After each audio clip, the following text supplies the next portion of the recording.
ಬೈಲೊಂಗಲ್ ತಾಲೂಕಿನ ಮರಕುಂಬಿ ಗ್ರಾಮದ ಇನಾಮದಾರ್ ಸಕ್ಕರೆ ಕಾರ್ಖಾನೆಯಲ್ಲಿ ಬುಧವಾರ ಸಂಭವಿಸಿದ ಬಾಯ್ಲರ್ ಸ್ಫೋಟದಲ್ಲಿ ಕಾರ್ಮಿಕರ ಸಾವು ನಿಜಕ್ಕೂ ಘೋರ ದುರಂತದ ಚಿತ್ರಣ ಕುಟುಂಬದ ಕರಾಳ ದಿನಕ್ಕೆ ಸಾಕ್ಷಿಯಾಗಿದೆ.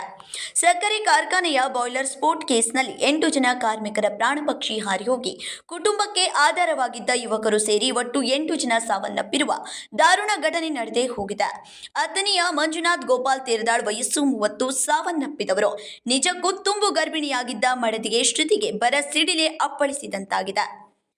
ಮಡದಿಗೆ ಹೊಟ್ಟೆ ನೋವು ಕಾಣಿಸಿಕೊಂಡ ಹಿನ್ನೆಲೆ ಅಥಣಿಯ ವಾತ್ಸಲ್ಯ ಆಸ್ಪತ್ರೆಗೆ ದಾಖಲಿಸಿ ಬೆಳಗ್ಗೆ 12:30 ಮುಂಜಾವಿನ ಸುಮಾರಿಗೆ ಗಂಡು ಮಗುವಿಗೆ ಜನ್ಮ ನೀಡಿದ್ದಾಳೆ. ಇತ್ತ ಗಂಡನನ್ನು ಕಳೆದುಕೊಂಡು ದುಃಖ ಪಡಬೇಕು, ಗಂಡು ಮಗು ಹುಟ್ಟಿತೆಂದು ಸಂತಸ ಪಡಬೇಕು ಎಂಬುದು ದೋಚದಂತಾದ ಶ್ರುತಿಯ ಪರಿಸ್ಥಿತಿ ನೋಡಿ ಎಂತವರ ಕಣ್ಣುಗಳು ಕೂಡ ಒದ್ದೆಯಾಗುವಂತೆ ಮಾಡಿ. ಇನ್ನು ಜೋಡಿ ಬಂಡಿಯನ್ನು ಸಾಗಿಸಬೇಕಾಗಿದ್ದ ಕುಟುಂಬ ಕಣ್ಣೀರಲ್ಲಿ ಕೈ ತೊಳೆಯುವಂತಾಗಿದ್ದು ಮಾತ್ರ ಸುಳ್ಳಲ್ಲ. Krishna Kamble, KMM Kannada news, Belagavi.